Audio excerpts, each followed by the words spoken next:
But the ones later on, they said Moses is the last prophet, nobody's after him. No. Moses told his followers, prophets would come after me. And many prophets came after Moses. And Moses told his followers that at the end of time, a last prophet would come and his name would be Muhammad sallallahu alayhi wasallam. But the people who are arrogant, whatever you show them, whatever you tell them, they don't want to listen. They stick to their stubbornness and arrogance. And one of the Prophet's companions, his name was Abdullah ibn Salam, he was a Jewish scholar.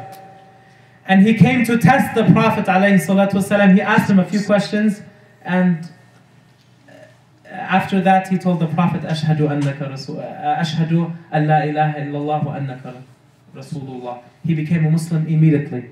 And then the Prophet ﷺ, he told him, what do you think if we speak to these other Jewish people? And then Abdullah ibn Salam, he said, they're very arrogant. They won't listen. They will not listen, Ya Rasulullah. And then the Prophet ﷺ, he got lots of Jewish people together and he told them, what do you say about Abdullah ibn Salam? They said, he is our Sayyid, the son of our Sayyid. He's a alim, the son of our alim. And they start praising him. And then he said, what would you say if he became Muslim? They said, Hasha, he would never become Muslim. And then he said, Abdullah, tafaddal. And Abdullah walked out and he said, Ashhadu an la ilaha illallah wa anna Muhammadan Rasulullah. They would not, their heads, as they say, their heads, they start to spin. And they said, how could this be? And they start cussing him and degrading him. And they disowned him. When he accepted Islam, they disowned him. And he told the Prophet, didn't I tell you, these people do not accept the truth. They do not accept the truth.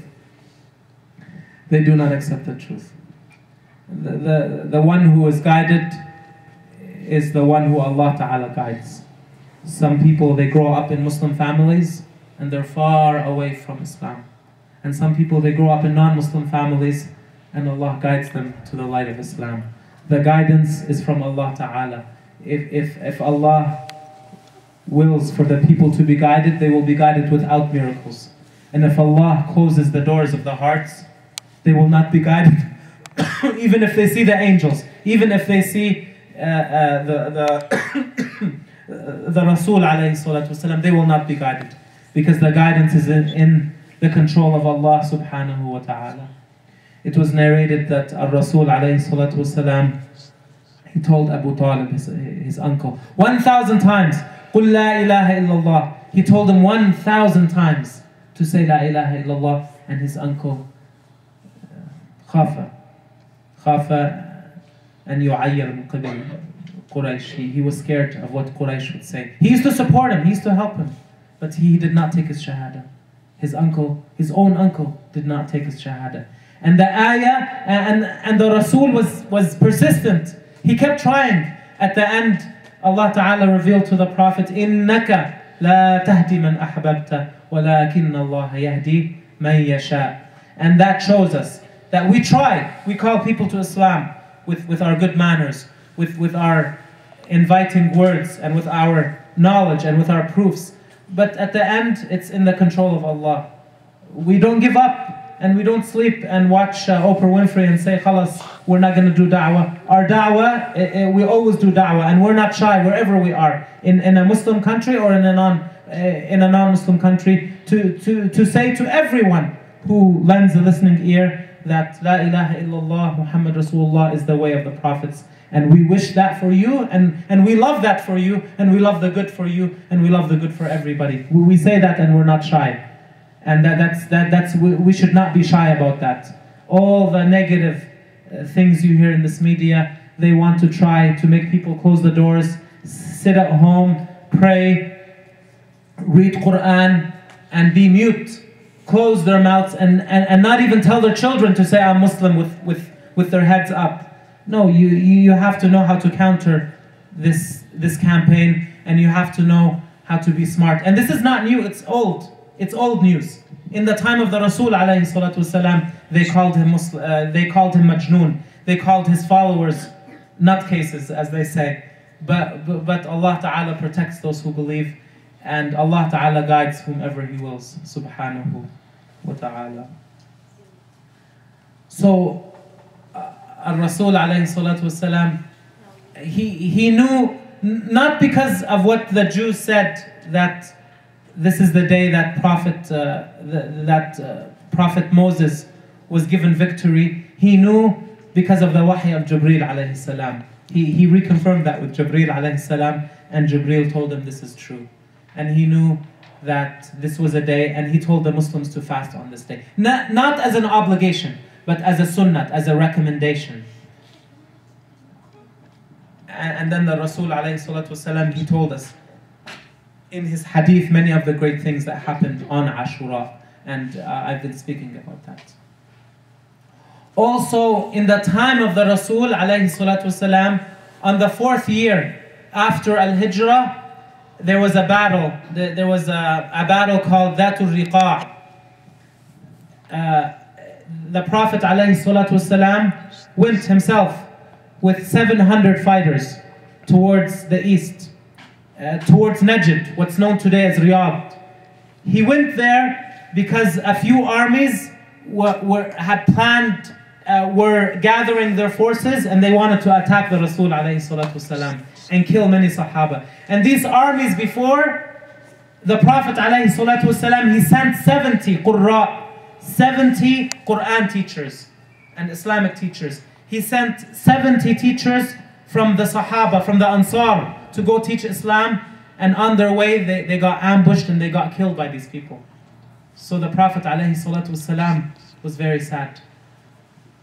Very sad. And it was narrated that for many months he used to make dua against those people, because they killed so many of the Sahabat al-Kiram.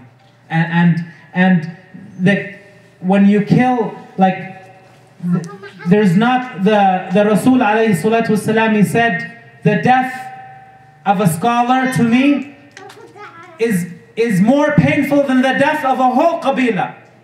One scholar, the death of one scholar is more painful to me than the death of a whole qabila. Of course, which does not have scholars. Why? Because who are the scholars? The scholars are the people that unite the Muslims. The scholars are the people who remind the Muslims. The scholars are the people who keep the Muslims on the path of the Rasul alayhi salatu wasalam, in the absence of the Rasul alayhi salatu wasalam. So they killed 70 of the followers of Rasulullah alayhi salatu wasalam, of the elite Qurra, the teachers of Qur'an. And the Rasul went with 700 fighters, and they were much more.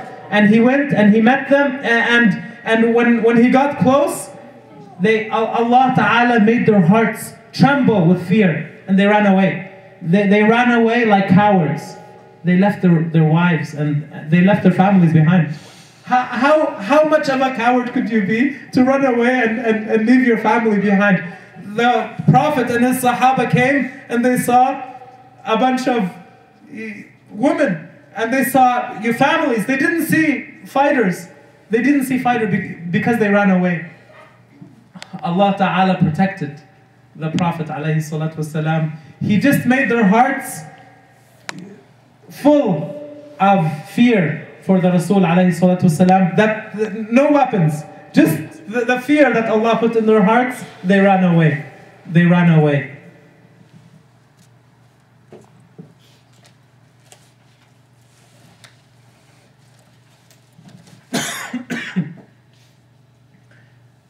And inshallah, now we'll go to the 10th of Muharram, Ashura, 50 years after the Rasul dies. 50 years. In the year 61 after the Hijrah. The people, Muawiyah, he was an unjust ruler. He was from Bani Umayyah, from the children of Umayyah. It's a tribe that was against Quraysh in many ways. And they did a lot of injustice. And when Muawiyah died, the people of Mecca and the people of Al-Kufa in Iraq, they sent a messenger, a man, to go to Medina, and they said, we want you, we want Hussein, we want you, O Hussein, to be our leader. We want to pay allegiance to you.